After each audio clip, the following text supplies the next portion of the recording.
Firman pengharapan untuk umat pengharapan. Kejadian 43. Tetapi hebat sekali kelaparan di negeri itu, dan setelah gandum yang dibawa mereka dari Mesir habis dimakan, berkatalah ayah mereka, "Pergilah pula membeli sedikit bahan makan untuk kita." Lalu Yehuda menjawabnya, "Orang itu telah memperingatkan kami dengan sungguh-sungguh, kamu tidak boleh melihat mukaku jika adikmu itu tidak ada bersama-sama dengan kamu. Jika engkau membiarkan adik kami pergi bersama-sama dengan kami, maka kami mau pergi ke sana dan membeli bahan makanan bagimu. Tetapi jika engkau tidak mau membiarkan dia pergi, maka kami tidak akan pergi ke sana. Sebab orang itu telah berkata kepada kami, 'Kamu tidak boleh melihat mukaku jika adikmu itu tidak bersama-sama dengan kamu.' Lalu berkatalah Israel, 'Mengapa kamu mendatangkan malapetaka kepadaku dengan memberitahukan kepada orang itu bahwa masih ada adikmu seorang?' Jawab mereka, 'Orang itu telah menanyai kami dengan seksama tentang kami sendiri dan tentang sanak saudara kita. Masih hidupkah ayahmu? Adakah adikmu lagi?' Dan kami telah memberitahukan semuanya kepadanya seperti yang sebenarnya. Bagaimana kami dapat menduga bahwa ia akan berkata, 'Bawalah kemari adikmu itu?' Lalu berkatalah Yehuda kepada Israel, ayahnya, 'Biarkanlah anak itu pergi bersama-sama dengan aku, maka kami akan bersiap dan pergi, supaya kita tetap hidup dan jangan mati, baik kami maupun engkau dan anak-anak kami. Akulah yang menanggung dia. Engkau boleh menuntut dia daripadaku jika aku tidak membawa dia kepadamu dan menempatkan dia di depanmu, maka akulah yang berdosa terhadap engkau untuk selama-lamanya. Jika kita tidak berlambat-lambat, maka tentulah kami sekarang sudah 2 kali pulang.' Lalu Israel, ayah mereka, berkata kepadanya, 'Jika demikian, perbuatlah begini. Ambillah hasil yang terbaik dari negeri ini dalam tempat gandummu dan bawalah kepada orang itu sebagai persembahan.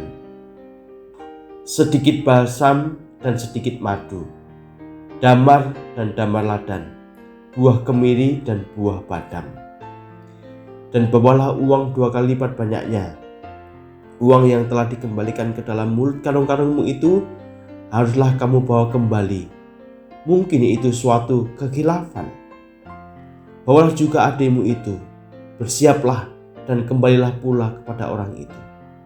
Allah yang Maha Kuasa kiranya membuat orang itu menaruh belas kasihan kepadamu, supaya ia memberikan saudaramu yang laki itu beserta Benyamin kembali.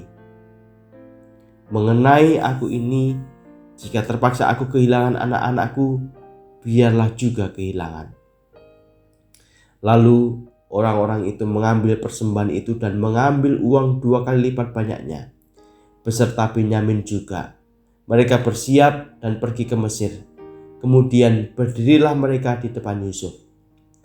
Ketika Yusuf melihat Benyamin bersama-sama dengan mereka, berkatalah ia kepada kepala rumahnya, 'Bawalah orang-orang ini ke dalam rumah, sembelihlah seekor hewan dan siapkanlah itu. Sebab orang-orang ini akan makan bersama-sama dengan aku pada tengah hari ini.' Orang itu melakukan seperti yang dikatakan Yusuf, dan dibawanyalah orang-orang itu ke dalam rumah Yusuf. Lalu ketakutanlah orang-orang itu, karena mereka dibawa ke dalam rumah Yusuf. Kata mereka, 'Yang menjadi sebab kita dibawa ke sini ialah perkara uang yang dikembalikan ke dalam karung kita pada mulanya, supaya kita disergap dan ditangkap, dan supaya kita dijadikan budak dan keledai kita diambil.' Karena itu mereka mendekati kepala rumah Yusuf itu dan berkata kepadanya di depan pintu rumah, 'Mohon bicara Tuan, kami dahulu datang kemari untuk membeli barang makanan.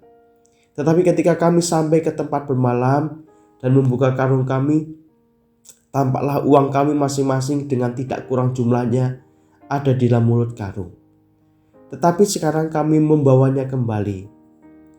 Uang lain kami bawa juga kemari untuk membeli bahan makanan kami. Kami tidak tahu siapa yang menaruh uang itu bagi kami ke dalam karung kami." Tetapi jawabnya, "Tenang sajalah, jangan takut. Allahmu dan Allah Bapamu telah memberikan kepadamu harta terpendam dalam karungmu. Uangmu itu telah kuterima."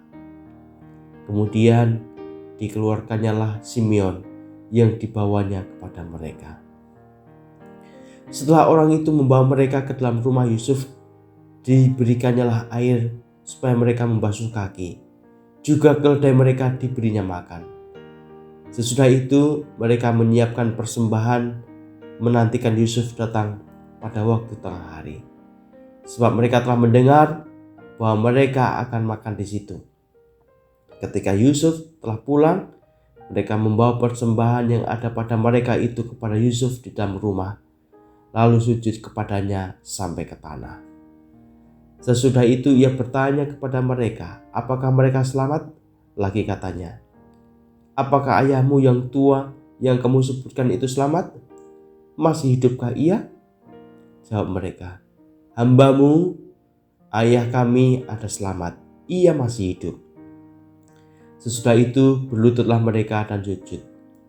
Ketika Yusuf memandang kepada mereka, dilihatnyalah Benyamin adiknya yang seibu dengan dia, lalu katanya, "Inikah adikmu yang bungsu itu yang telah kau sebut-sebut kepadaku?" Lagi katanya, "Allah kiranya memberikan kasih karunia kepadamu, anakku." Lalu segeralah Yusuf pergi dari situ, sebab hatinya sangat terharu merindukan adiknya itu, dan dicarinyalah tempat untuk menangis. Ia masuk ke dalam kamar lalu menangis di situ. Sesudah itu dibasuhnyalah mukanya dan ia tampil keluar. Ia menahan hatinya dan berkata, "Hidangkanlah makanan." Lalu dihidangkanlah makanan bagi Yusuf tersendiri, bagi saudara-saudaranya tersendiri, dan bagi orang-orang Mesir yang bersama-sama makan dengan mereka itu tersendiri. Sebab orang Mesir tidak boleh makan bersama-sama dengan orang Ibrani, karena hal itu suatu kekejian bagi orang Mesir. Saudara-saudaranya itu duduk di depan Yusuf, dari yang sulung sampai yang bungsu, sehingga mereka berpandang-pandangan dengan heran. Lalu disajikan kepada mereka hidangan daripada meja Yusuf. Tapi yang diterima Benyamin adalah 5 kali lebih banyak daripada setiap orang yang lain. Lalu minumlah mereka dan bersukaria bersama-sama dengan dia.